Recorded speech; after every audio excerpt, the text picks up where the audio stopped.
नमस्कार। एक बार फिर से आप सभी का बहुत बहुत स्वागत है परीक्षा वर्ल्ड के इस यूट्यूब चैनल में। दोस्तों, कृषि के जो हम इम्पोर्टेंट टॉपिक को पढ़ रहे थे उसका जो पार्ट 3 है उसको आज हम यहाँ पे कंप्लीट करेंगे। पार्ट 3 में आज हम कुछ और इम्पॉर्टेंट कृषि के उन एरियाज़ को कवर करेंगे जहाँ से बार बार एग्जाम्स में प्रश्न देखने को मिलते हैं। तो यह हमारा पार्ट 3 है। अगर आपने हमारा पार्ट 1 कृषि का और पार्ट 2 अभी तक नहीं देखा है तो आप प्लीज़ आप उसे एक बार जाकर देख लीजिएगा। उन 1 और 2 पार्ट में हमने बहुत सारे इंपॉर्टेंट टॉपिक को कवर कराया हुआ है जो कि आपके कृषि के बन सकते हैं। दोस्तों, ये जो सीरीज आपकी एग्रीकल्चर की हम चला रहे हैं ये आपकी लेखपाल भर्ती परीक्षा 2022 के लिए बहुत ही ज़्यादा महत्वपूर्ण है। तो इस सीरीज के माध्यम से हम उन सभी इम्पॉर्टेंट टॉपिक को कवर करेंगे जो एग्रीकल्चर के बन सकते हैं और जहां से जिस टॉपिक से बार बार एग्जाम में प्रश्न पूछे जाते हैं।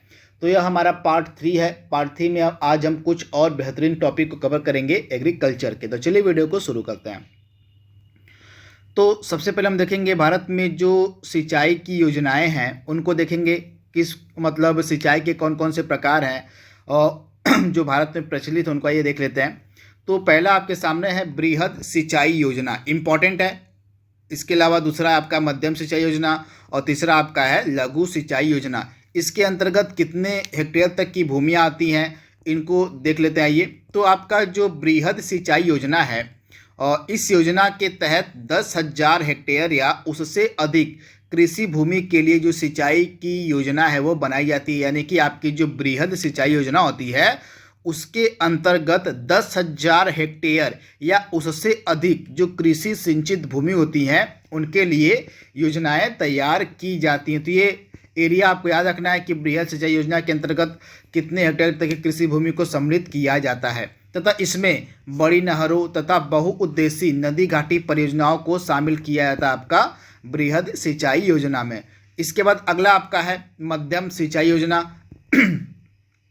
तो आपकी जो मध्यम सिंचाई योजना होती है इसके अंतर्गत 2 हेक्टेयर से लेके 10,000 हेक्टेयर के बीच की सिंचित भूमि को जो है सम्मिलित किया जाता है तथा मध्यम सिंचाई योजना के अंतर्गत छोटी नहरों को रखा जाता है। यानी कि छोटी नहरों को जो है आपका मध्यम सिंचाई योजना के अंतर्गत रखा जाता है तथा इसके अंतर्गत 2,000 हेक्टेयर से लेके 10,000 हेक्टेयर के बीच की सिंचित भूमि को भी सम्मिलित किया जाता है। इसके बाद आपकी होती है अगली लघु सिंचाई योजना। लघु सिंचाई योजना के अंतर्गत 2,000 हेक्टेयर से कम कृषि योग्य सिंचित भूमि को सम्मिलित किया जाता है। तो ये फैक्ट आपको याद रखना है। बृहद सिंचाई योजना के अंतर्गत 10,000 या 10,000 से अधिक जो कृषि की भूमि होती है उसको सम्मिलित किया जाता है। उसके अलावा मध्यम सिंचाई योजना के अंतर्गत आपका 2,000 से लेकर 10,000 हेक्टेयर तक के बीच की जो सिंचित भूमि होती है उसको सम्मिलित किया जाता है। और इसके बाद आपका लघु सिंचाई योजना के अंतर्गत 2,000 हेक्टेयर से कम की कृषि योग्य सिंचित भूमि को सम्मिलित किया जाता है तथा इसके अंतर्गत आपकी जो लघु सिंचाई योजना है इसके अंतर्गत कुओं, नलकूपों, तालाबों, ड्रिप सिंचाई आदि के माध्यम से जो है सिंचाई की जाती है। इनको जो है आपका लघु सिंचाई योजना के अंतर्गत सम्मिलित किया जाता है। तो ये बेहतरीन टॉपिक है, इससे एग्जाम में बहुत बार प्रश्न पूछे जाते हैं। तो इसको एक बार आप देख लीजिएगा, इत्मीनान से इसको आप पढ़ लीजिएगा। इसके बाद अगला है आपका भारत में जो कृषि सिंचाई के साधन हैं उनको ये देख लेते हैं किन किन साधनों से किस राज्य में सबसे ज़्यादा सिंचाई की जाती है। तो यहाँ पे सबसे पहला दिया गया है कुओं एवं नलकूपों द्वारा। तो कुओं एवं नलकूपों के द्वारा जो उत्तर प्रदेश में सबसे ज़्यादा है वो सिंचाई देखने को मिलती है। तो ये फैक्ट पहला आपको याद रखना है। उत्तर प्रदेश में सबसे ज़्यादा जो सिंचाई है वह किसके माध्यम से की जाती है? तो उत्तर प्रदेश में सबसे ज़्यादा जो सिंचाई आपकी नलकूपों के माध्यम से की जाती है। तो बेहतरीन है फैक्ट है जो आपके एग्जाम में डायरेक्टली पूछा जा सकता है। इसके अलावा जो प्रमुख राज्य हैं जहां पर आपका कुओं एवं नलकूपों की द्वारा सिंचाई की जाती है कौन कौन से हैं? तो गुजरात हो गया, महाराष्ट्र हो गया, पंजाब हो गया, राजस्थान, उत्तर प्रदेश, ये सभी इम्पॉर्टेंट राज्य हैं जहाँ पे कुओं और नलकूपों के द्वारा सिंचाई की जाती है। और इसमें से आपका जो उत्तर प्रदेश राज्य है इसमें नलकूपों के माध्यम से सर्वाधिक संख्या में सिंचाई की जाती है। इसके बाद ये फैक्ट भी आपको याद रखना है।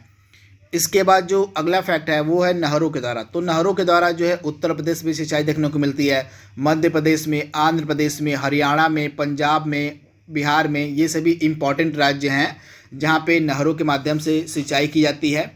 इसके बाद तालाबों के द्वारा सबसे ज़्यादा सिंचाई जो आपकी है वो तमिलनाडु में की जाती है। फैक्ट आप याद रखिएगा, तालाबों के द्वारा जो सिंचाई है सबसे ज़्यादा देखने को मिलती है कहाँ पर, तो तमिलनाडु राज्य में। इम्पॉर्टेंट फैक्ट है।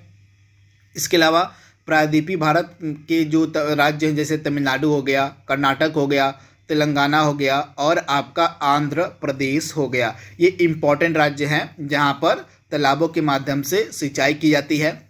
तथा यहाँ पे जो कुल सिंचित क्षेत्र हैं और उनका परसेंटेज भी मैंने लिखा हुआ है, तो पूरे भारत में सबसे ज़्यादा जो सिंचाई है वो कुओं एवं नलकूपों के माध्यम से होती है, लगभग 61.58%। इसके अलावा नहरों के माध्यम से आपका 24.54%। इसके अलावा तालाबों के माध्यम से 2.97% और इसके बाद जो अन्य साधन है उनके माध्यम से 10.91%, मतलब कुल सिंचित क्षेत्र हमारे भारत में देखने को मिलते हैं। तो ये इंपॉर्टेंट फैक्ट है, इसको भी आप एक बार देख लीजिएगा। इसके बाद क्या है, और सिंचाई के आइए देख लेते हैं प्रकार कौन कौन से होते हैं। तो इसमें से आपका पहला है ड्रिप सिंचाई। काफ़ी ज़्यादा यह महत्वपूर्ण है, इसमें काफ़ी ज़्यादा खबरों में भी रहता है आपका ड्रिप सिंचाई। तो इसके अंतर्गत क्या क्या आता है देख लेते हैं। तो आपकी जो ड्रिप सिंचाई पद्धति होती है, सिस्टम होता है, और इसके अंतर्गत जो है ये सभी आपकी क्या हैं, तो ये सभी आपकी सिंचाई की आधुनिक यानी कि लेटेस्ट और मॉडर्न विधियां हैं। तो इनमें सबसे पहला आपका ड्रिप सिंचाई है। इसके अंतर्गत जो है पानी को पौधों की जड़ों पर बूंद बूंद करके टपकाया जाता है, इसीलिए इसे जो है टपक सिंचाई या बूंद सिंचाई के नाम से भी जाना जाता है। यानी कि आपकी जो ड्रिप इरिगेशन होता है, इसके अंतर्गत पानी को पौधों की जड़ों पर बूंद बूंद करके टपकाया जाता है, जिस कारण से इसको टपक सिंचाई या बूंद सिंचाई के नाम से जाना जाता है। तो ये फैक्ट भी आपको याद रखना है। तथा इस विधि के तहत जो है फसलों को पानी धीमी गति से एवं रोजाना या एक दिन छोड़कर दिया जाता है। तो ये फैक्ट आपको याद रखना है। तथा ड्रिप सिंचाई के अंतर्गत जो पानी की बर्बादी होती है वह बहुत ही कम होती है और तथा पानी का जो है अधिकतम उपयोग हो पाता है। तो ये फैक्ट भी आप याद रखिएगा। तथा आपकी जो ड्रिप सिंचाई पद्धति है और इसकी जो खोज है इजराइल देश से मानी जाती है। तो ये फैक्ट आप याद रखिएगा। ड्रिप सिंचाई पद्धति की खोज कहाँ से मानी जाती है, तो इजराइल से मानी जाती है। इसके बाद अगली इंपॉर्टेंट सिंचाई की विधि है कौन सी, फव्वारा सिंचाई यानी कि स्प्रिंकलर इरिगेशन। इसके माध्यम से बौछार, इसको हम जो है बौछारी सिंचाई भी कहते हैं। जैसा कि नाम से ही आपका लग रहा है, फव्वारा के माध्यम से जो है सिंचाई इसमें की जाती है। तो इसमें सिंचाई जो होती है सिंचाई जल को पंप करके पाइपों की सहायता से सिंचाई स्थल तक ले जाया जाता है।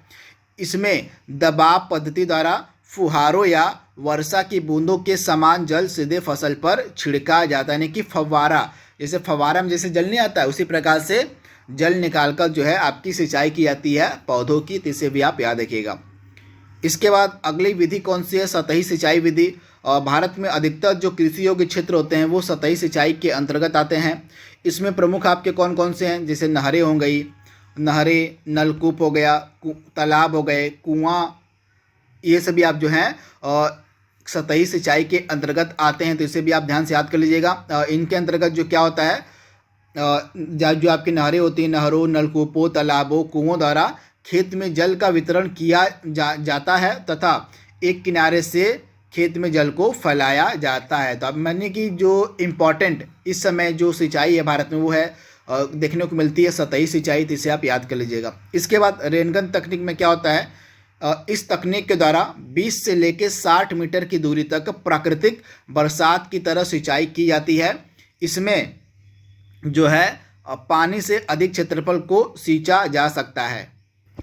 जो आपकी रेनगन तकनीक होती है, इस रेनगन तकनीक में कम पानी से जो है अधिक क्षेत्रफल को सींचा जा सकता है। तो इसे भी आप याद रखिएगा, इंपॉर्टेंट है। सिंचाई के अन्य माध्यमों की अपेक्षा इसके माध्यम से आधे से भी कम समय में एवं कम पानी में खेत की सिंचाई संभव होती है। इस विधि को हम कहते हैं रेनगन विधि। इसे अब आप याद रखिएगा, इंपॉर्टेंट है। इस तकनीक के द्वारा जो है लगभग 20 से लेके 60 मीटर की दूरी तक प्राकृतिक बरसात की तरह सिंचाई की जाती है। इंपॉर्टेंट है, नोट डाउन आप इसे कर लीजिएगा। इसके बाद इसमें जो है कम पानी से अधिक क्षेत्रफल को सींचा जा सकता है। यहाँ पे क म होगा, क म।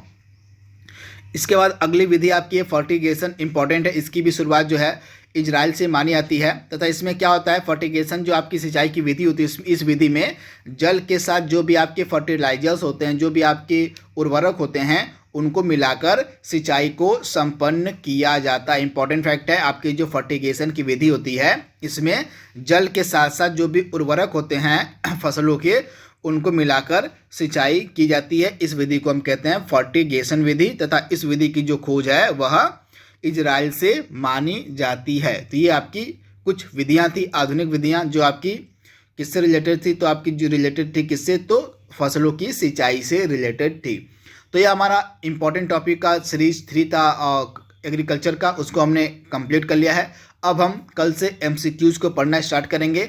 अभी तक हमने जितने भी इम्पॉर्टेंट टॉपिक को कवर किए हैं कृषि के, उनके जो भी महत्वपूर्ण MCQs बन सकते हैं उनको हम कल से पढ़ना स्टार्ट करेंगे।